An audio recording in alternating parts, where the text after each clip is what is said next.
Hey Wargamers, a couple weeks ago we did a video looking at the offensive points efficiency of a bunch of different units in the Tau Codex. At that time I asked you to let me know if you wanted me to add other units into that spreadsheet, and we would take a look again once I added those other things in. Well, that's today. I added in a bunch of your suggestions, and we will see if that shook anything up or made any major changes, just in the same way that we did before. So again, this is a calculation looking at the offensive points efficiency, meaning the amount of damage that you could theoretically get from a unit over the course of a game per unit cost. So if a unit is really expensive but doesn't do a lot of damage, it's going to have really low points efficiency. On the other hand, if it does a lot of damage but is really cheap, it's going to have really high points efficiency. So just to kind of orient you a little bit there. Now, of course, that isn't the most important thing in a game, right? Like 9th edition especially is about being at the right place at the right time, doing the right thing. And sometimes that's not just shooting stuff. So, there's a lot to take into account when constructing your army, when playing the game, more than just this points efficiency. So things like a ghost keel, not going to really show up as being the most points efficient thing, even though it has some other desirable attributes like being relatively hard to kill. So stuff like that isn't going to factor in here. So just keep that in mind. Additionally, I want to clarify a couple of different things. One was, asking about what is a veteran crisis suit. I have veteran crisis suits in here. That is just using the veteran cadre stratagem for the greater good. So if you use that, that makes it a veteran crisis unit. And I include those here mostly because they're just going to be the most punchy way to run a crisis suit most of the time. So this is giving them kind of the best case scenario. And then finally, there was a couple minor calculation errors, calculation errors in the previous one. I've changed that here. I think specifically I had like cyclic ion blasters not necessarily having the right ballistic skill in this calculation, but for the most part, it all pans out to be roughly the same now as it was before. But we are using the double checked numbers now. So just so we're all on the same page. Okay, so let's take a look at this. I added in a bunch of units. Again, I have this organized by unit type. So I had, high yield missile pod broadsides in here before. Now I also have the heavy rail rifle broadside as well as the Magna rifle broadsides as well. So we have the relic in here. We have 4 missile pod enforcers. We have veteran crisis suits with plasma rifles. We have them with burst cannons. We have them with flamers, although, if you're bringing flamers, they don't really need to be veterans because flamers. I have strike teams here with volley fire. I added in piranhas of both varieties. And I have the Taunar, of course, using the updated points values. So it's using the FAQ 1040 base point value as opposed to the super cheap original points values. And then I have the 2 different versions of XV9 in here as well. So the one with fusion and the one with ion as well are both in here, in addition to the burst cannon XV9 hazard suit. Everybody else is still here from last time. They joined the party again. And here I have a variety of different unit enemies that we're going to be targeting, and then the points values or the points efficiency down in the main body of the spreadsheet here. That's what all these different values that are shaded according to their value. So ones that are higher are green, ones that are lower are red. And there was a question last time about why not just have this shaded per row so you can easily see which one is the most points efficient for that given target. And I do address that by boxing and bolding the most points efficient thing for that target. But this also gives us a way to look at the relative strengths and weaknesses of our army for different targets. So for example, we see that we have like a lot of really points efficient things for killing toughness 3, toughness 4 units. If that toughness 4 unit has a 6 up save and 1 wound. We see like there's not as high of efficiency in places like toughness 8, 2 up save, 16 wounds, or toughness 2, 5 up save, 1 wound with a 2 up invulnerable. Like we have really low efficiency there across the board. There's more red than there is green, that sort of thing. And so kind of the broad conclusions, we actually have some good, fairly good points efficiency in a lot of places, right? So those really little guys, we have good options there. We have some fairly good options for toughness 5, toughness 6, toughness 7. Those all we have good points efficiency compared to the rest of the codex for those targets. Where we start to see more yellows, more reds are, like Primaris Marines, or I guess now Firstborn Marines too. Normal tactical squads, if they're going to 2 wounds, still fall into this toughness 4, 3 up, 2 wound category. There's a lot of yellow here. It's not great. It's not bad. It's kind of middle of the road. We have okay points efficiency, but relative to things that are a little bit weaker or a little bit stronger, we actually don't have quite the overlap of profiles there that we might want. So I think that's something important to think about, is just the relative strength, the relative points efficiency against different targets, broadly speaking, before we really dive into the nuts and bolts here. Compared to last time, a lot of the first place, the most points efficient units are exactly the same. We see for toughness 3, one major change is that if we include flamer suits, they actually come out to be the most points efficient thing for toughness 3 with a 5 up save and 1 wound. That comes in at 0.1037. Not that number should mean anything to you intrinsically, but that number compared to everything else is really high. Before we had AFP crisis suits as being a really points efficient thing, gun drones as being really points efficient things, and of course those things still are points efficient, but they're not as point efficient as flamers, which is interesting. Of course, flamers have their own limitations, namely range, and if flamers get bumped to 12 inches, which seems not unlikely, right?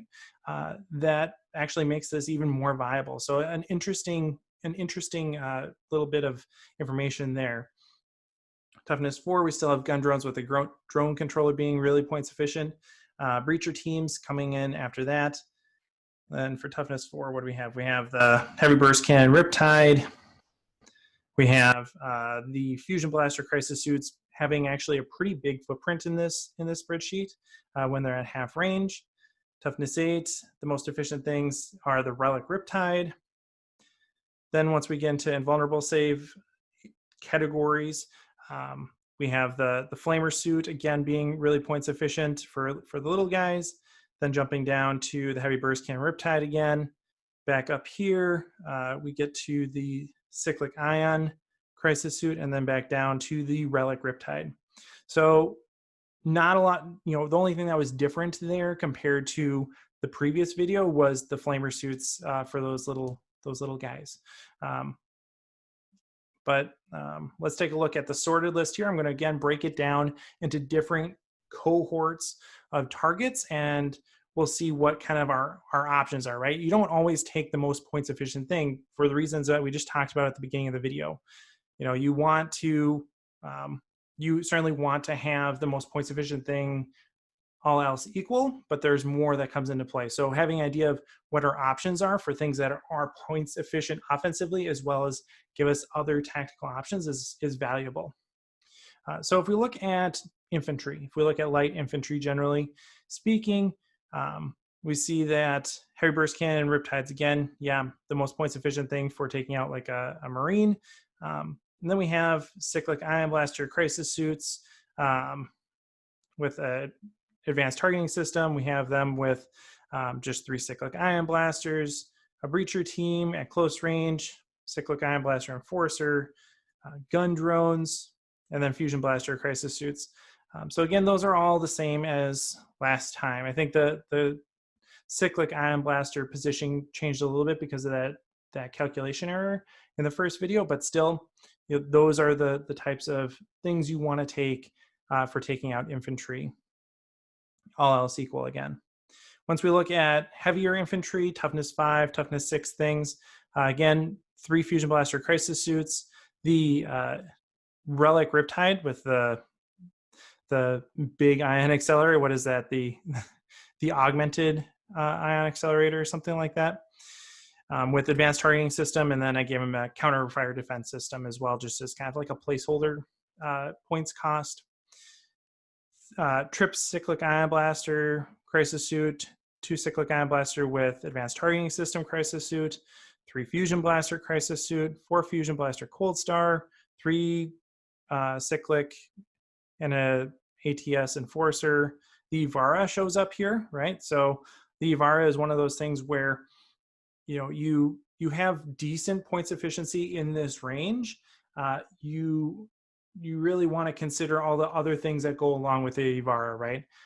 The mobility, the range limitations, the durability of it, all those things come into play when calculating whether or not you want to bring Ivara. And you know, we've seen at least one. I know there's been several notably, you know, large tournaments around the world that have had Ivaras show up and do fairly well. And so again, that's an indicator that it's not necessarily all about, you know, maximum points efficiency from an offensive standpoint. Looking at kind of light vehicles, or I guess just vehicles broadly speaking, we have the Relic Riptide again showing up in first place. Fusion Blaster Crisis Suits, either at half range or not, being very good choices here.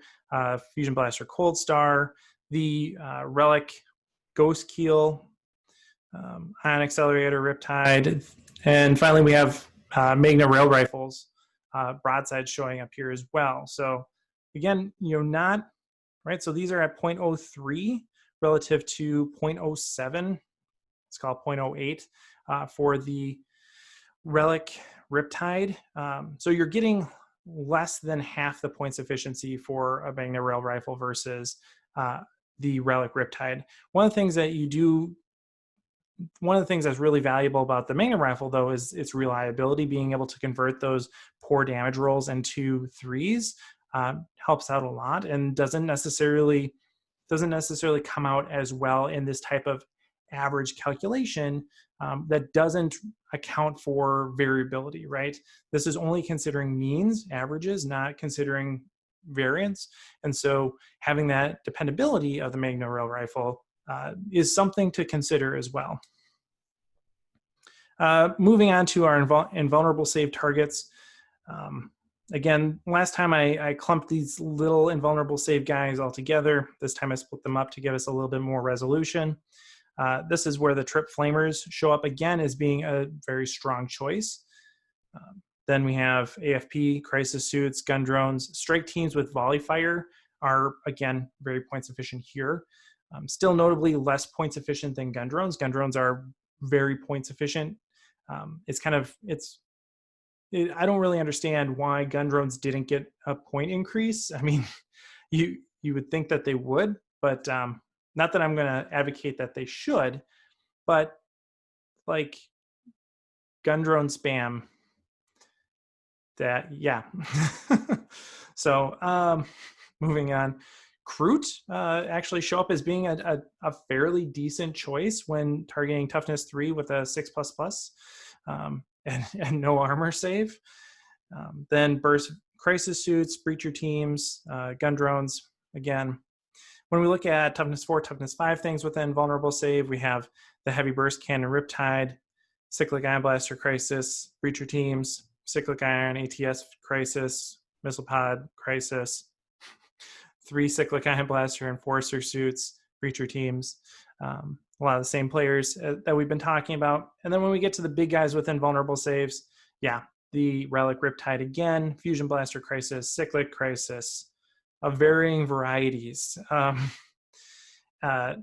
Fusion Blaster Crisis, again, of different varieties. Heavy Burst Can Riptide, Ion Accelerator Riptide. And then, hey, the Ghost Kill's down here.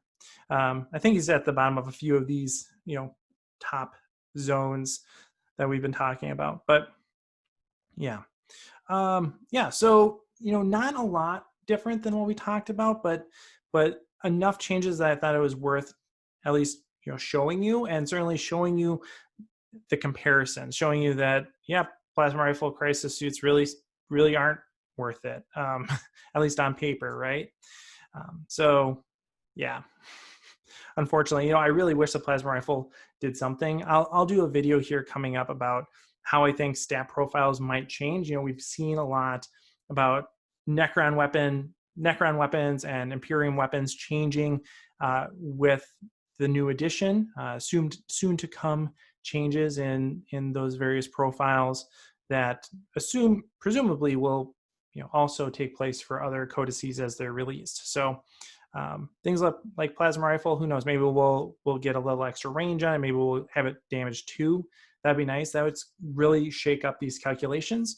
And when we do get a new codex, when we do get updated weapon profiles and unit profiles, things like that, we will do this again, and hopefully it will be a long-lasting document that we can look on for years to come, as opposed to hopefully the relatively short lifespan of this one. Hopefully we get a codex soon and you don't need to watch this video again. But yeah. I will make this available in some form on the Invasive Wargaming Facebook page if you want to play around with it a little bit, investigate the details a little bit.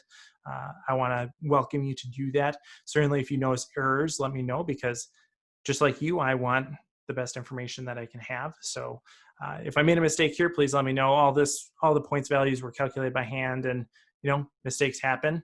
So yeah. Let me know what you think in the comments below. Are there any surprises in here? Are there other units that you want me to add to the spreadsheet? Happy to continue to do that. So as always, thanks for watching and happy wargaming. Hey everyone, thanks for watching. This channel is made possible by my supporters over on Patreon. If you enjoyed this video, consider joining our community over there as well. Special thanks to Shifty, Michael Byrne, Jim Bob, Tao Oswell, Drew Prattley, Stephen Cohen, Jake Johnson, Memini Painting, Richard B., Jose Gomez, Alex Hanna, Ruger, Jacob Harkrider, Mark Shoring, Zealous Brimstone, Jared Egler, and Chris Kessler.